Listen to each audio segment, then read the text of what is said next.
Greetings, fellow Empyreans. I am Ashterothi, the voice of New Eden, and this is your New Eden news for December 14th. YC 126.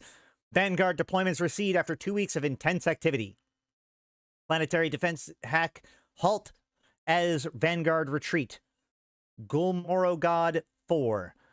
Ground sources on the prior host planets of the Angel Insurgency FOB confirmed a halting of Deathless planetary defense network disruptions yesterday. This coincided with a reported drawing back of Vanguard warclone deployments from the planet, concluding a 2-week period of action that began in the Rahabuz system. In this location, as well as the previous Guristas insurgency in Baka, Vanguard were widely reported engaging in combat on both sides of the conflict in significant numbers, with higher rates of pirate support overall. Vanguard activity ultimately enabled the Guristas victory in Baka and contributed greatly to the cartel operations in Gulmorogod. Notably, despite the constant disadvantage in raw numbers, Legion-aligned Vanguards claimed the majority of skirmish victories on 7 of the 14 days of the activity. Many have attributed this spread of loyalties to the core Vanguard population's primary origins as first-generation war clones who sought refuge offered by the Angels, Guristas, and Legion, beginning in early YC 115. With Vanguard deployments no longer occupying planetary defense infrastructure sites, pirate activity previously attracted to these remote areas have returned to their previous targets. Local reactions have been varied, with much discussion centering around the Deathless Wraith's apparent decision to not directly provide the means to hack planetary defense infrastructure to pirate forces. Quote, on the one hand, these planetary hacks and Vanguard skirmishes pulled the majority of conflict far away from civilian districts, end quote, said local news personality Hesmira Ratos of affiliate program Gulmorogod Worldwide. Quote, on the other hand, this means we're dealing with an organization well beyond Empire Concord Authority, happily insinuating itself as a third-party in pirate activity that only became possible in the first place because of an infrastructure they provided. Ratos concluded, quote, first the Circle markets shipcasters and FOB access to pirates, making them dependent. Next, they show off unprecedented ability to hack planetary defenses, keeping it to themselves, and jump in as middlemen for these next-gen war clones, offering their services on either side, leaving both insurgents and the Legion with no choice but to employ them. Bald-faced war profiteering aside, if this Deathless and his allies are trying to make their tech and services a necessity, they're damn well succeeding.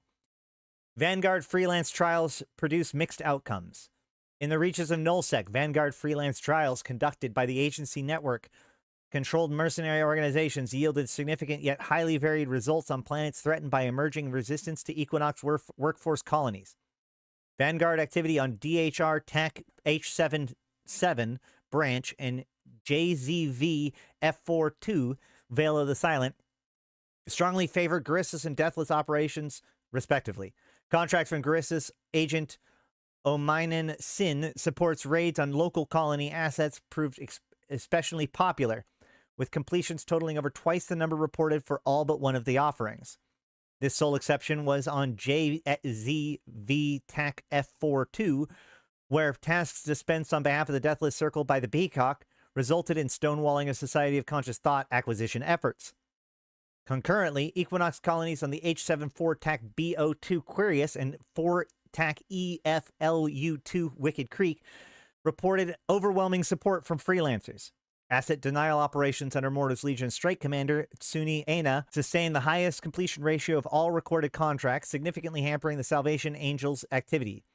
Assistance rendered on H74 TAC BO2 likewise enabled colony personnel to resist Blood Raider strikes targeting Upwell cloning materials, counteracting overall higher support for these pirates versus the opposing forces of the Order of St. Tetramon.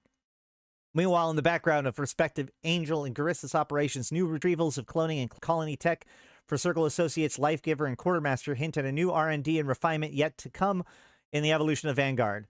Whatever their future may hold for this new generation, the results of recent deployments speak for themselves. Scope will report further developments as they emerge.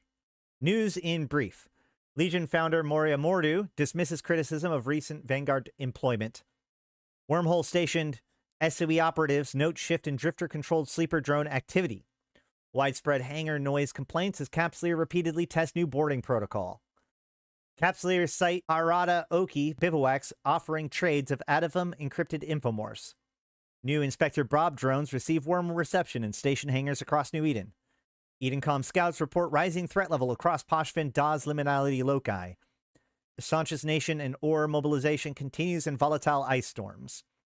That is it for your New Eden news today on December 14th, YC126. Now for some analysis. We have, obviously, this is very much involved with the end of the Vanguard playtest, and it's all just kind of a summary of what happened, saying who won and where. The first one is about the faction warfare stuff, the insurgency stuff, and how it influenced the one in Rabaka and in Gomorragod, which were the two insurgencies happening, the Gerissus and the Angels, during that time. Whereas the second article is all about the 4 independent missions that they had on the outskirts, which were the places where you went to go harvest stuff. You could have different missions from the different people, and apparently they kept track of who did what, which is why I'm pretty glad that I did mostly Deathless Circle stuff. And then based on that, they kind of reported this sort of stuff. It'll be interesting to see how much this is going to influence stuff going on, especially with things like hinted at new R&D refinements yet to come with the evolution of Vanguard. I'm not saying that necessarily like how we performed in Vanguard influenced what is going to happen per se, but it does suggest that the things that we are doing in Vanguard hint at what is going to come, right? These were things that were actually being wanted by those groups, and we fulfilled them or didn't fulfill them by taking on those contracts. Which I think is a pretty cool angle for them to go with. They need to give up Warclone inspired drip for our capsulators. I agree. So one of the things I really think that they're trying to establish here is like one of our biggest introductions to the Deathless for a lot of people was the Deathless's offer to the Angels and the Geristas.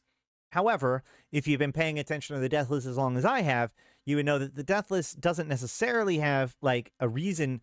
Like the Deathless's operatives have operated against the Geristus and the Angels in the past, and more or less the Deathless is all about, you know, making deals and bringing people together and forming a network of people reliant on him. And so here we see that he's not necessarily like he didn't offer all of this tech to the Geristus and the Angels because he wanted the Angels and the Geristus to succeed per se.